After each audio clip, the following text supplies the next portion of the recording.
ఇప్పుడు వైఎస్ జగన్మోహన్ రెడ్డి గారు నేను ఫిబ్రవరిలో ప్రజల ముందుకు వస్తా అన్నాడు. ఇంతవరకు ఏమీ ప్రచారంలోకి దూకిడు లేదు. మరి ఏంటి నెక్స్ట్ ఏమైనా వచ్చే అవకాశం ఉందంటారా? జగన్మోహన్ రెడ్డి గారు ముందుకి దూకే అవకాశం ఉందా ప్రజల్లోకి? ఇప్పుడు వయసు అంతా అయిపోయిన తర్వాత పెళ్లి చేసినట్టు ఉంటుంది. ఇప్పుడు దూకితే చేసే టైంలో చేయకుండా ఇప్పుడు దూకి ఏం ప్రయోజనం? పవర్ ఉన్నప్పుడు అందరినీ సమానంగా చూసుకుంటూ పోతూ నిజాయితీగా పరిపాలన చేస్తుంటే ఈ కర్మ ఎందుకు పడుతుంది? ఇప్పుడు దూకి ఏం ప్రయోజనం? కొత్తగా ఏమి ఉండదు. వాళ్ళు వచ్చినా వెళ్ళిపోతున్నాడు జగన్, ఉపయోగం లేని మనిషి అనుకుంటారు. రాష్ట్ర అభివృద్ధి చేసేసి ఉంటే పర్వాలేదు. తాత్కాలిక అభివృద్ధి చేశాడు అతను, తాత్కాలికంగా గడిచిపోవాలి అని అభివృద్ధి చేశాడు. ఇప్పుడు చేతులు కాలిన తర్వాత ఆకులు పట్టుకుంటే ప్రయోజనం ఉంటుంది. ఓకే, వాళ్ళ నాయకులకు కూడా ఇప్పుడు కొంచెం ఈ మధ్య ఏంది పవన్ కళ్యాణ్ రాగం అందుకున్నారు. ఏందంటారు? కథ ఏందంటారు? ఏమన్నా జంపి జిల్లాని ఒక ఉద్దేశం ఉందా లేకపోతే వేరే ఉద్దేశంతోనా? జ్ఞానోదయం అయింది.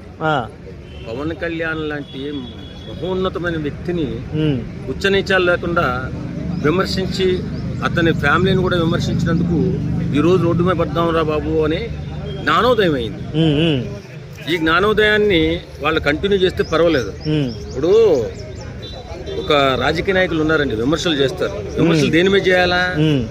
అతను చేస్తున్న పని మీద చేయాలి, ఆయన చేస్తున్న పరిపాలన మీద చేయాలి. అంతేగాని కుటుంబాలు ఏం చేస్తాయండి? వ్యక్తిగత దూషణ అవసరం లేదు. వ్యక్తిగత దూషణ ఏం అవసరం? అది ఒక సీఎం స్థాయిలో ఉండి వెకిలిగా నవ్వుతూ, జగన్ అనేవాడు వెకిలిగా నవ్వుతూ ఏమన్నాడు? ముగ్గురు పిల్లలు, నలుగురు పిల్లలు, ఇంకో పిల్లం కనపడలేదు, ఎత్తుకుతున్నాం మేము పిల్లం కోసం. అలాగా ఎంత గేలి చేశాడండి. ఎక్కడ మాట్లాడే మీటింగ్? ఎక్కడ? భవిష్యత్తు కోసం ఎదురు చూస్తున్న బాలల దగ్గర, చిన్న పిల్లల దగ్గర అలాంటి మాటలు మాట్లాడు. అలాగే ఆ నాయకుల్ని ప్రతి ఒక్కరిని కాపు నాయకుడు ఎవడన్నా ఉంటే ముందు పవన్ కళ్యాణ్ పడంటారు అని చెప్పడం. ఇలాగా దరిద్రమైన ఆలోచన చేసినందుకే ఇంత పతనం అయిపోయాడు జగన్. ఓకే సార్, ఇప్పుడు ఇంకో మాట కూడా వినపడుతుంది. పవన్ కళ్యాణ్ గెలిచింది కేవలం 21 సీట్లే కదా, ఎందుకు అంత ఎలివేషన్ ఇస్తున్నారు అని అటు టీడీపీ వాళ్ళ నుంచి కూడా వినపడుతున్నటువంటి మాట. ఏమంటారు దీన్ని? ఒరే వెర్రి ముఖాలారా, ఆయన వాడగొట్టింది ఎంతమందిని? ఆయన గెలిచింది 21, వాడగొట్టింది 164 మందిని. ఆయన లేకపోతే మీరెక్కడున్నారు తెలియదా? కాదు, ఏరు దాటిన తర్వాత తెప్ప తగిలేస్తున్నారా? అలాంటి తేలిక మాటలు మాట్లాడకుండా గౌరవంగా మీకు ఇచ్చిన ఉద్యోగాలు చేసుకోండి. మీకు 164 ఇచ్చారు కదా, ఆ ఉద్యోగాలు చేసుకోండి. పవన్ కళ్యాణ్ లాంటి వ్యక్తిని విమర్శించారనుకో, జగన్కి 11 వచ్చి మీకు 2 కూడా రావు.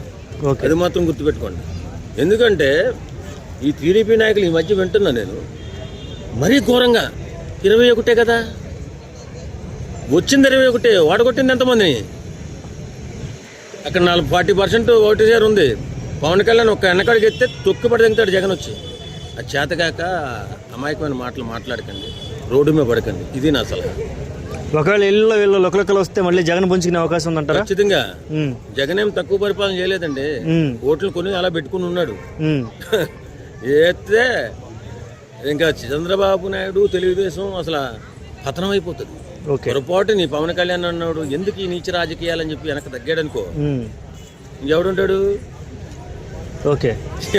వాళ్ళిద్దరే కొట్టుకుంటారు. మొన్న కేతిరెడ్డి గారు కూడా ఇదే స్టేట్మెంట్ ఇచ్చారు. వాళ్ళు ఎందుకు చేసామో ఈ తప్పు అని కుమిలిపోతున్నారు తెలుసా? పవన్ కళ్యాణ్ లాంటి దేవుడు లాంటి మనిషిని మనం ఎందుకు విమర్శించాం? విమర్శ చేయకపోతే మనందరం గెలిచేవాళ్ళం కదా. టీడీపీ అసలుకి మా ఇంటర్ కూడా బేకలే అన్నట్టుగా చెప్పేశారు డైరెక్ట్ గా. నిజంగా అది వాస్తవేనండి. వాళ్ళు ఏదో మెప్పు కోసం చెప్పట్లా, బాధపడి అతను అలాంటి వ్యక్తిని మనం ఎందుకన్నాం? ఆయన ఏం తప్పు చేశాడు? రాజకీయాల్లో డబ్బు సంపాదించుకున్నాడా? లేకపోతే అన్యాయాలు అక్రమాలు ఏమైనా చేశాడా పవన్ కళ్యాణ్? చేయలేదు కదా. అలాంటప్పుడు అంత నీచంగా ఉచ్చనీచాలు లేకుండా విమర్శించి ఆయన్ని మనసుని చాలా గాయపరిచారు. లేకపోతే ఆయన కుటుంబంతో జతకట్టండి. వాస్తవంగా నీచంగా తన కుటుంబాన్ని, తన పిల్లల్ని విమర్శించినందుకే కూటమితో బలంగా జతకట్టాలి అని జతకట్టి ఓడించి తొక్కి నేల బతపాతాలను తొక్కేశాడు జగన్. ఓకే, అది నిజం. ఓకే అండి. Okay, thank you.